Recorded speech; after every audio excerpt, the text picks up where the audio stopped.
দেখো 5 নাম্বার যে সম্পাদ্যটি রয়েছে, ত্রিভুজের ভূমি একটি কোণ দেওয়া আছে। আমরা কোণকে আনুমানিক একটা 40 ডিগ্রি কোণ নিয়েছি।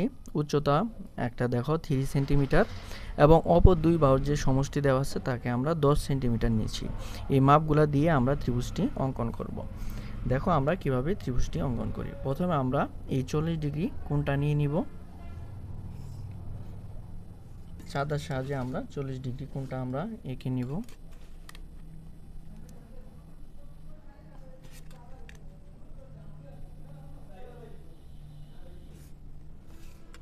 ডিগ্রি কোণ এঁকে নিব। তারপরে দেখো আমাদের যে উচ্চতা আমরা 3 সেন্টিমিটার আমরা এটা নিয়ে নিব।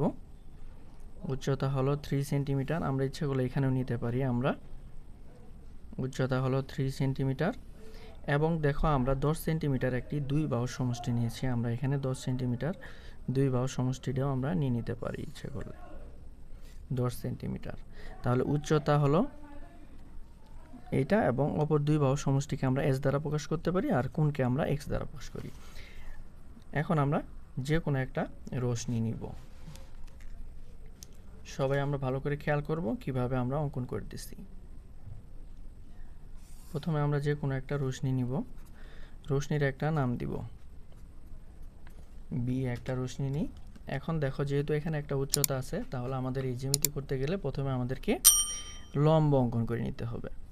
তাহলে আমরা প্রথমে B বিন্দুতে আমরা একটা লম্ব অঙ্কন করে নিব। আমরা সবাই লম্ব অঙ্কন করতে জানি। মাপগুলো আমরা সুন্দর করে দিয়ে নিব।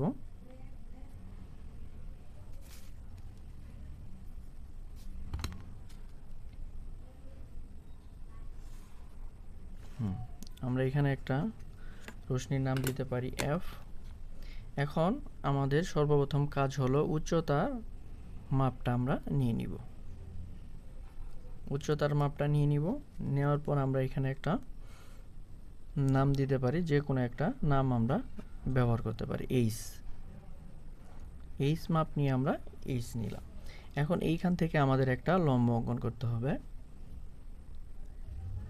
সবাই দেখে নাও, সুন্দর করে একটা তোমরা লম্ব অঙ্কন করে দিবা। উপরে একটা এবং এই পাশে একটা। আবার এই পাশ থেকেও তোমাদের আরেকটা টানতে হবে। লম্বটা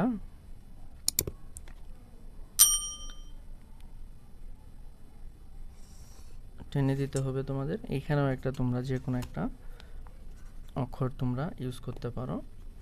এখন দেখো আমাদের একটা কোণের মাপ বাকি আছে। আমরা চেষ্টা করব এই যে লম্বর যে বৃত্তচাপ তার চেয়ে একটু বেশি ব্যবহার করব। এইখানে আমরা কোণের মাপটা নিয়ে নিব b কে কেন্দ্র করে। তারপরে আমরা এখানে কোণের অংশটুকু কেটে নিব।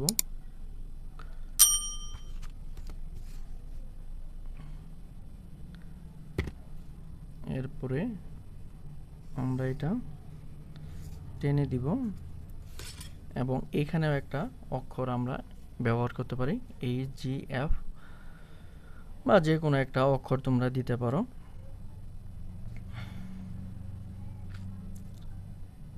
আচ্ছা, মনে করো আমরা I দিলাম। এখন আমাদের যে সমষ্টি 10 সেন্টিমিটার, এই 10 সেন্টিমিটার মাপটা আমরা দিয়ে নিব। আমরা একটু দেখব এই মাপ দিয়ে হয় কিনা। আমরা একটু প্রথমে একটু নিয়ে নিব। নেওয়ার পর দেখো এই যে বিন্দুতে ক্রস করেছে এই বিন্দুকে আমরা এ দিব। এই ক্রস দেওয়ার পর এই মাপটা নিব, যে বাহুটা আমাদের বাড়তি থাকবে এইটুক না, এই উপরের অংশটুকু নেওয়ার পরে দেখো এখানে আমাদের একটা বৃত্তচাপ অঙ্কন করতে হবে। এই যে দেখো এই বৃত্তচাপটা অঙ্কন করতে হবে। বৃত্তচাপটা কিন্তু অনেক বড় হয়ে গেছে। যাই হোক, বৃত্তচাপটা অঙ্কন করার পর এইখানে যে বিন্দুতে ক্রস করেছে এই বিন্দুতে আমাদের নাম দিতে হবে C। তাহলে এটা আমরা এখন যোগ করে দিব। তোমরা ইচ্ছে করলে এটাও যোগ করতে পারো, কিন্তু এটা যোগ করলে আমাদের কিন্তু কতটা ত্রিভুজটা অনেক ছোট হয়ে যাবে। তাহলে এটাই আমরা বলতে পারি ABC একটা ত্রিভুজ। আশা করি তোমরা বুঝতে পেরেছো।